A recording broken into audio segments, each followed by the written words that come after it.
소득률 저조 안내문을 받았는데 도대체 소득률이 뭔가요?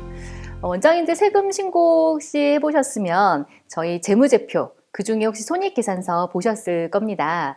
거기에 보면은 매출, 내가 얼마나 환자한테 받았는지 나오고요. 공단으로부터 받았는지, 그리고 비용 나오죠. 그리고 맨 밑에 당기순이익이라고 나옵니다. 내가 이 정도 이익을 벌었구나 라고 보실 수 있는데요. 이거는 사실 세금 신고할 때 금액이 달라질 수가 있습니다. 저희가 세금 신고할 때는 종합소득세 신고서라는 것이 있는데 여기에는 이제 회계 용어들이 들어와 있지가 않아요. 저희가 매출 대신에 수익 금액이 적혀 있고요. 이 금액은 다를 수가 있습니다. 어떤 차이냐면 일자리 안정자금이나 노무지원금 이런 거 받으시면요. 사실 환자들한테 받은 돈은 아니지만 진료하면서 받은 돈은 아니지만 내 수입이죠. 그래서 저희가 이 수익 금액에는 포함이 되게 됩니다. 그리고 비용이 있는데 이 신고서에서는 비용이라고 안 나오고 필요 경비라는 단어가 나와 있습니다. 경비 처리 가능해? 라는 뜻이 이 필요 경비에 들어간다는 건데요. 저희 만약에 업무용 승용차 리스료 같은 경우를 매달 200만 원 낸다고 하지만 연 2,400만 원이 다 들어갈 수가 없어요. 800만 원이라는 한도가 또 있고 뭐 접대비도 한도 초과 감가상각비도 다 있기 때문에 경비가 저희가 실제 썼다고 하더라도 저희가 그대로 다 넣을 수는 없습니다. 그래서 비용이 보통은 좀 작아지는 경우들이 왕왕 있습니다. 자, 그래서 이 비용이 경비 처리가 되려면 금액이 좀 작아져서 실제 당기순이익은 저희가 25라고 하는데요. 이 소득금액, 저희가 수익금액에서 필요경비를 빼게 되면 이 소득금액이라 하는데 이 소득금액은 당기순이익보다 높은 경우들이 많습니다. 자, 그래서 이 소득금액이라는 금액을 저희가 뽑아내는 게 제일 중요하죠. 왜냐하면 이 금액에 따라서 저희 세금은 달라지게 되니까요. 저희가 이익률이라고 표현하지 않고요. 소득률이라고 표현하는 것은 바로 사업소득금액, 이 소득금액이 전체 수익금액에서 차지하는 비율이 얼마냐는 걸 보기 때문입니다. 그래서 제가 이익률이 아니라는 걸 혹시 이제 재무제표 손익계산서만 보고 내 이익은 이거야, 이걸로 세금 신고됐겠지라고 혹시 이제 생각하실까봐 제가 조금 이제 어려운 용어들이지만 설명을 드렸습니다. 저희가 그래서 소득률이라는 게 아주 중요하죠. 자, 근데 이 국세청에서는 그럼 이런 소득률이 이제 정해져 있을 텐데요. 이게 소득률이 신고가 되면 이거를 어떻게 좀 비교를 할까 봤습니다. 왜냐하면 저조 안내문을 계속 보낸다라는 건 뭔가 비교 대상이 있다라는 거거든요. 자, 여기서 봤더니 병가별 했죠. 그래서 저희 이제 업종 코드 따라서 이렇게 다양하게 이렇게 업종 코드가 각각 있는데 저희 치과 업종 코드가 있죠. 치과를 비교합니다. 치과끼리만 비교하죠. 그리고 지역별은 광역시 도별입니다. 그러니까 뭐 서울부터 해서 뭐 대전, 대구, 부산 쭉 나열하고 도까지 이렇게 비교를 해놓으시면 되겠습니다. 그리고 외형별은 이제 수익금액 비교가 될 겁니다.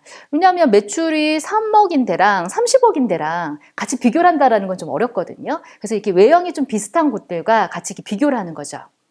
자, 내가 치과를 하고 서울 지역에 있는데 나랑 같이 매출이 7억인데만 같이 비교를 하는 겁니다. 이 구간은 사실은 정해져 있지는 않아요. 발표가 된 건 아니어서. 그렇지만 일단 달라요. 그래서 이렇게 내가 치과끼리만 비교하는 것도 아니고, 그래서 조금은 이제 이 내용들이 상세하게 해서 이렇게 전체적인 평균을 잡아내는 거예요. 그래서 요 지역에서 치과가 외형이 이렇게 비슷한 데들은 평균 소득률이 얼마더라 라는 걸 뽑고 그 평균 소득률에 80%가 채 되지 않는다면 경고 안내문을 이렇게 보내주고 있습니다. 저희가 성실신고 사전 안내문이라고 하는데 이걸 받으시는 분들은 소득률 저조 이렇게 딱 찍혀 나오는 거죠. 네, 서울의 경우에 매출이 한 7억 정도 되는 치과를 조금 비교해 봤더니 평균 소득률이 32.65%라고 합니다. 이거는 2016년도에 신고된 것들을 기준으로 한 거고요. 16년도분에 그랬다면 저기 전남 쪽을 봤더니 평균 소득률이 42.5%입니다. 아무래도 이제 통계자를 조금 보다 보면 지방으로 내려갈수록 소득률이 좀 높죠. 왜냐하면 임차료나 뭐 인건비나 이런 이제 그런 비용들이 아무래도 조금 적다 보니까. 그리고 서울 같은 경우도 이제 매출이 10억이 넘어가면요 평균 소득률이 46.46%라고 했거든요. 그렇다면 이제 매출 규모가 좀 커질수록 뭐 아무래도 홍보비나 뭐 마케팅비 그리고 규모가 있으니까 임차료 등 여러 가지로 매출 대비 이제 비용이 좀 많다라고 보여지는 거죠. 그렇다면 소득률이 좀 낮아지는 경우. 그러니까 지방이 내려가면 좀 소득률이 높고요. 서울에서도 같은 지역에 내에서도 매출이 좀 더 크다면 소득률이 좀 더 낮아지는 경향이 있는 것 같습니다. 물론 이제 매년 신고되는 것들이 달라지니까요. 그래서 아무래도 지방에 저 보니까 소득률 꽤 높으세요. 평균 42%라고 한다면 소득률이 한 50% 넘게 신고하시는 원장님들도 꽤 있다라는 뜻이기 때문에 굉장히 높게 보는 거고요. 사실 어느 정도 초반기만 지나면 비용을 넣을 것이 없다라고 얘기하시는 분들이 많아요. 뭐 인건비도 준대지만 아무래도 한계가 있을 거고 재료비 쓰신다지만 뭐 어느 정도 저희가 상당 부분을 쓰긴 어렵거든요. 초반기에 이제 인테리어나 여러 가지 장비 구입하신 체어나 이런 것들이 이제 비용을 다 처리하고 나면 소득률은 굉장히 높아진다고 보시면 됩니다. 자, 그런데 내 소득률은 어디서 좀 확인할 수가 있나요? 내 소득률 저조 안내문 제가 받은 적이 있나요? 궁금하시다면 여기서 보실 수가 있어요. 홈택스 들어오시면요.